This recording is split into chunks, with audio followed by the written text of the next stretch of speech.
అందరికీ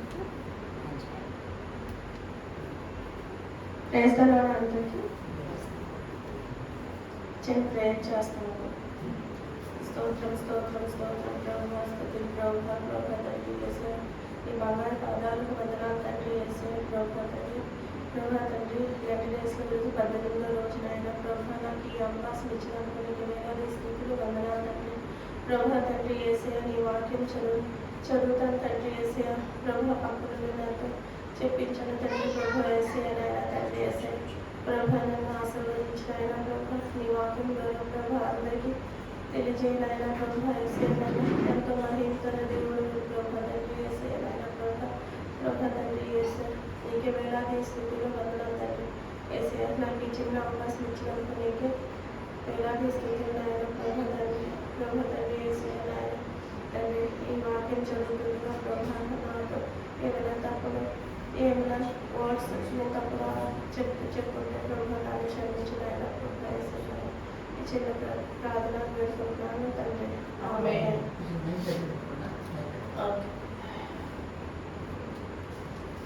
ఫస్ట్ రండి జాన్ 3వ అధ్యాయం 16వ వచనము.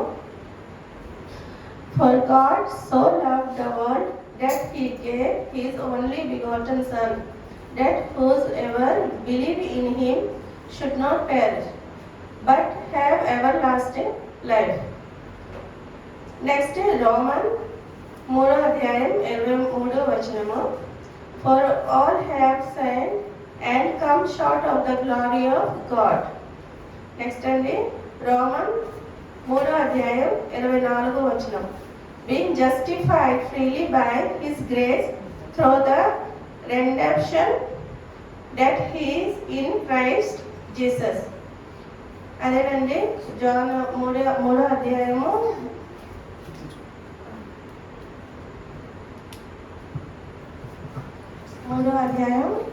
16వ వచనంలో ఏం రాయబడిందంటే దేవుడు అందరినీ ప్రేమిస్తారు, తన కుమారుడు యేసుని ఇచ్చారు, యేసుని నమ్మిన వారికి నిత్యము జీవం ఉంటుంది. అంతే కదండి, దేవుడిని నమ్మిన వారు దేవుడు మనం ఇప్పుడు బాప్తిజం తీసుకున్నామండి, మనం ఎన్నో పాపాలు చేస్తున్నాం, మన పాపాల కోసం దేవుడు సిలువ మరణించారు. ఎంత దారుణం కదండి. మన కోసం ఎవరు మరణిస్తారండి? మన కోసం మన తల్లిదండ్రులైనా సాక్రిఫైస్ చేయరు, మన పిల్లలైనా చేయరు, అంతెందుకండి మన లైఫ్ పార్ట్నర్ కూడా చేయరు, ఎవరు కూడా చేయరు. అందరూ మనకు తోడై ఉన్నారనుకొని నమ్మిస్తారు. అందులో ఈ కాలంలో అందరూ మోసమే చేస్తారు, ఎవరు కూడా తోడుంటారు. కానీ యేసయ్య మనకి తోడుంటారు, ఎప్పుడు తోడుంటారు. కానీ మనం నమ్మాలి, నమ్ముతూ తండ్రి నువ్వు నా పక్కనే ఉన్నావని నమ్మాలి. మనం అంధకారంలో కూడా నడుస్తూ వెళ్ళినా సరే తండ్రి మన పక్కనే ఉన్నారు అనుకుంటే మాత్రం మనం ఏ భయము పడము. ఆ విషయంలో నేను ఉన్నానండి, నాకు తెలుసండి, ఎన్నో నేను చూశాను. నాకు తెలిసి నేను ఈ ఆంధ్రాలో వచ్చేటప్పుడు నాకు దేవుడి కోసం ఏమి తెలియదు, అక్కడ అంతా హిందూయిజం ఉండేది. బట్ నేను ఎప్పుడు నర్సింగ్ ఫీల్డ్కి వచ్చానో నర్సింగ్ ఫీల్డ్లో ఏమందంటే అందరూ నర్సింగ్ వాళ్ళు నర్సెస్ మాత్రం క్రిస్టియన్స్ అనండి.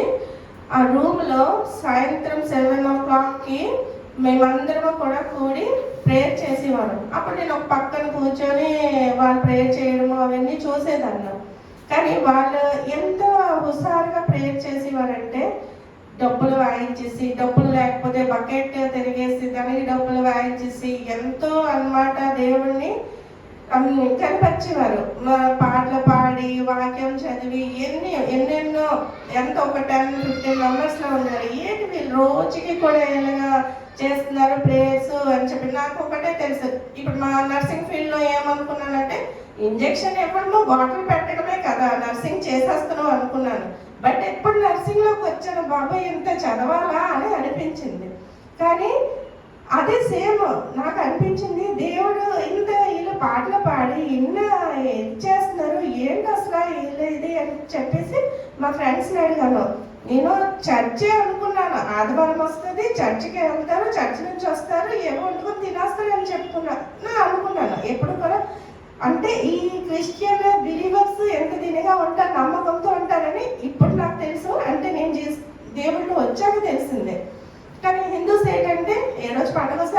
మనకి చేసేస్తారు, కోసుకుంటారు, తినేస్తారు. బట్ మనం అలా కాదు, ప్రతిరోజు దేవుడితో ఉంటాము. ఎప్పుడు భోజనం తినే ముందు, పడుకునే ముందు, పడుకొని లేచిన తర్వాత, మనకి ఏ ఇబ్బందులు వచ్చినప్పుడు, మనం ఏ పని చేసినప్పుడు, ప్రతి టైము ఎంత స్ట్రైన్ అయిపోయినా యేసయ్యా అంటాము. అంతే కదండి. అది దేవుడు మనతో ఉన్నది ఇదే. మనం బిలీవర్స్తో మనతో ఉన్న దేవుడు మనల్ని ఎప్పుడు విడిచిపెట్టడండి. అలాంటి మనం ఎంత నమ్మకంతో ఉండాలి, అంతే నమ్మకంతో ఉండాలి. దేవుడిని ఎప్పుడు విడిచిపెట్టకూడదు.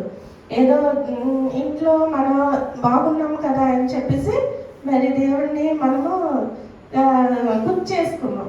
బట్ కష్టాలు వచ్చినప్పుడు మాత్రం యేసయ్యా అని చెప్పి నేనైతే అంతేనండి.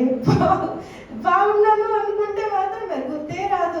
ఏదో కష్టం వచ్చినప్పుడు అది అంతే కదండి. దెబ్బ తగిలినా సరే యేసయ్యా అంటాము, కష్టం వస్తే యేసయ్యా అంటాం.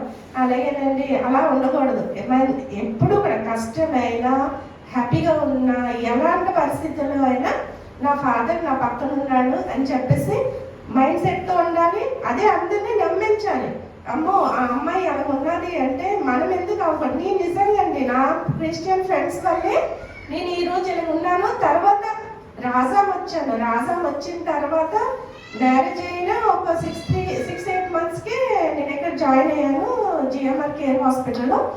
అయిన తర్వాత గాడ్ గ్రేస్ ఏంటంటే మేడం పరిచయం అవ్వడము, బ్రదర్ పరిచయం అవ్వడము, తర్వాత చర్చ్ మా ఇంటి దగ్గర పెట్టడము, ఏదో చిన్న చిన్న ఫ్యామిలీ, జీవన్ ఫ్యామిలీ లాగా ప్రేయర్ పెట్టడము, అలాగా ఎన్ని ఇంకా తెలుసుకొని చాలా నా లైఫ్లోనైతే చాలా ఇబ్బందులు పడ్డాను. పిల్లలు లేకపోవడము, పిల్లల కోసం ప్రేయర్ చేయడము, అవన్నీ జరిగాయి. లాస్ట్కి దేవుడు అనమాట నాకు భవిష్ని ఇచ్చారు.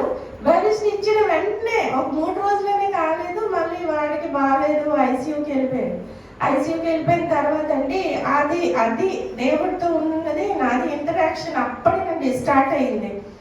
ఒక రూమ్లో షేరింగ్ వార్డులో 2nd రూమ్ ఉంటుందండి. ఆ రూమ్లో కూర్చొని ఒక్కదాన్ని ఏడ్చుకొని, నా చేతికి ఫలం ఇచ్చావు, కనీసం నేను చూసుకోలేకపోయినా జాగ్రత్తగా, కనీసం ఎలా ఉందో కూడా నాకు తెలియలేదు, నువ్వు అప్పుడే అక్కడికి తీసుకెళ్ళిపో, నువ్వు ఎందుకు తండ్రి అని జస్ట్ ఒక డాక్టర్ ఫాదర్లో ఎలా అంటే మాటలు అవుతాయో అలాగే మాట్లాడానండి. ఇప్పటికీ చెప్తున్నాను, ఆ రోజులు ఇప్పటికీ మర్చిపోలేను. May 24 అండి, 23, 26 ఐసీయూకి వెళ్ళారు. ఆ రోజు నుంచి మళ్ళీ May 30th వరకు దేవుడితోనే మాట్లాడుకుంటున్నాండి.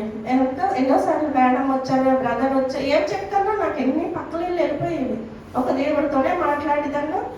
వాడికి ఫీడింగ్ ఇవ్వడానికి ఒక టవల్ పట్టుకొని వెళ్ళేదాన్ని, వాడిని కప్పేసి ఫీడింగ్ ఇచ్చేదాన్ని. ఆ టవల్ మళ్ళీ ఉతికేదాన్ని కాదండి, ఆ టవల్లో ఉన్న బేబీ స్మెల్ అనమాట నాకు తెలియాలి అని చెప్పి ఉతికేదాన్ని కదా, పక్కనే ఉంచుకొని ఏసైని ఒకటే అడిగేదాన్ని, నాకు ఇచ్చావు మళ్ళీ ఎందుకు తీసుకెళ్ళిపోయావు, నాకు ఏదో ఒక మాట్లాడు. మన పేరెంట్స్తో మనం ఎలా మాట్లాడతాం అంత తినే మాట్లాడేది. మా హస్బెండ్తో కూడా మాట్లాడేదాన్ని కాదు, ఎవరితో మాట్లాడేదాన్ని కాదు. డిప్రెషన్లోకి వెళ్ళిపోయాను. నాకు తెలియదు, నాకు నా బిడ్డని నాకు ఇచ్చే, నాకు మళ్ళీ కూడా మిమ్మల్ని అడగను, నా బిడ్డను మాత్రం నాకు ఇస్తావా ఇవ్వా అని జిద్ది అన్నమాట. ఎంత మొండితనం చూపించానంటే, నాకు బిడ్డని ఇచ్చావు కదా తండ్రి, ఎందుకు దూరం చేస్తున్నావు, నాతో ఏం ఆశిస్తున్నావు, ఏమైనా ఆశిస్తున్నావు, మాట్లాడు, చెప్పు అని చెప్పేసి అనుకున్నానండి. అప్పుడే ఇంకా బైబిల్ చదువుదామని, బైబిల్లోనే ఏ వాక్యం మాట్లాడదామని, ఏంటి నాకు ఎవరు ఏం చెప్తారు అని చెప్పేసి అలాగే చూసిద్దండి. దేవుడి తాలూకా ఆన్సర్ నాకు ఎలా వస్తుంది అని చెప్పేసి ఎన్నోసార్లు బాగయ్యాడు. మళ్ళీ రెస్పిరేటరీ ప్రాబ్లం వచ్చిందని యాప్నియా అన్నారు. నగేసారు ఏమనేవారంటే, సిస్టర్ మల్టిపుల్ టైమ్స్ యాప్నియా వస్తుంది, మనం చెప్పలేము అని అనేవారు. కానీ ఒక్కరోజు కూడా మంచిగా చెప్పేవారు కదా సార్, ఓకే సిస్టర్ మీ చేతికి వచ్చేస్తాడండి. కానీ నాకు ఒకటే అర్థమైంది, నా దేవుడే నాకు ఇస్తారు, నాకు ఇచ్చేయాలి, నేను ఇంకేంటి అడగను, నాకు ఇచ్చే నా బిడ్డను నాకు ఇచ్చే అనుకున్నట్టే. అప్పుడు ఒక రోజు నిజంగా నేను చెప్తే నమ్ముతారో లేదో కానీ, నాకు మార్నింగ్ 3 o'clock కల్లోన సేమ్ మన జీసస్ ఎలా ఉన్నారు, నేను ఎలా ఊహించానో అలాగే నాకు కనిపించేసి, మొత్తం ఫ్లవర్ గార్డెన్ అండి, ఫ్లవర్ గార్డెన్లోన దేవుడు ఉన్నారు. నాకు పిలిచి తల్లిరా అని చెప్పి పిలిచి, నీకు నేను ఇచ్చిన గిఫ్ట్ నువ్వు తీసుకో, నీతో నేను దూరం చేయను, కానీ నేను నీకున్నాను, అది మాత్రం నువ్వు మర్చిపోను అని అన్నాడు. నిజంగాండి అది గొప్ప సాక్ష్యము. ఇప్పటికీ ఆ కళను నేను మర్చిపోనండి. అది దాన్ని పెట్టానండి. నేనైతే ఎప్పటికీ నాకు నా తండ్రి ఇచ్చిపెట్టడం నాకు నేనైతే 100% గ్యారంటీ ఇవ్వగలను. ఎక్కడికి వెళ్ళినా నా పక్కనే ఉన్నారని నేను అనుకుంటున్నాను. అలాగేనండి, మనం ఎన్నో పాపాలు చేస్తాము. కొన్ని చెప్పగలుగుతాము, కొన్ని తెలుస్తున్నాయి, కొన్ని చెప్పలేకపోతున్నాం. కానీ మన పాపాల కోసం మన దేవుడు సిలువ ఎక్కారండి. అంతే. నేను అనుకుంది ఏంటంటే, మన క్రిస్టియన్స్ మనం ఎంతో నిజాయితీగా ఉండాలి. నిజాయితీగా ఉండాలనుకున్న సమాజం నిజాయితీగా ఉండనివ్వట్లేదు. ఎంతో అది ఎందుకంటే ఒక వర్కింగ్ ఉమెన్గా నా ఎక్స్పీరియన్స్ అండి. మనం ఎంతో మంచిగా ఉండాలి. మంచితనానికి కూడా అవతలలో ఏదో చిన్నతనంగా చూస్తున్నారు. బట్ ఒకటి అది చిన్నతనంగా అనుకోకూడదు. దేవుడే ఉన్నాడని విడిచిపెట్టేయాలి. అలాగని పాపాలు చేయకూడదు, అబద్ధాలు ఆడకూడదు, ఎవరు చేసిన తప్పులకి మన మీద వేసుకోకూడదు. కానీ కొన్ని చూసి చూడనట్టు ఊరుకోవాలి అని అనుకుంటారు. కానీ అలా ఊరుకోవడం అక్కడ తప్పు జరుగుతుందంటే చెప్పాలి. చెప్పిన తర్వాత కూడా అది ఏమీ కాలేదంటే నేను విడిచిపెట్టాను. కానీ మనకు తెలిసి మన లైఫ్లో కూడా మనం ఎప్పుడు కూడా తప్పైతే చేయకూడదు, ఏవి అబద్ధాలు ఆడకూడదు. అది నాకు తెలిసింది. మన పిల్లలకు కూడా మనం అదే నేర్పించాలి. మన తండ్రి మనకి ఏమి ఇచ్చారు ఈ వాక్యాల ద్వారా మనకు తెలుస్తుంది. ఇదే సేమ్ మన పిల్లలకి మనం ఇంకెవరెవరితో మాట్లాడగలుగుతామో వాళ్ళందరికీ చెప్పగలగాలి. అదేనండి ఈరోజు వాక్యం. నాకు దేవుడు దీవించారు.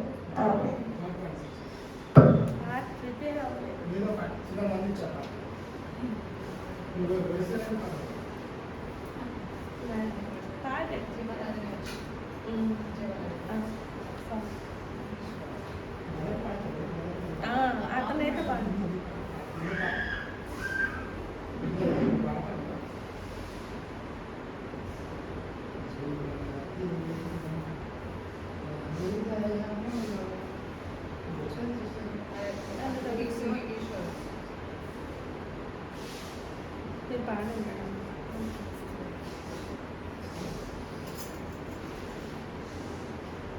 జీవనందిని నా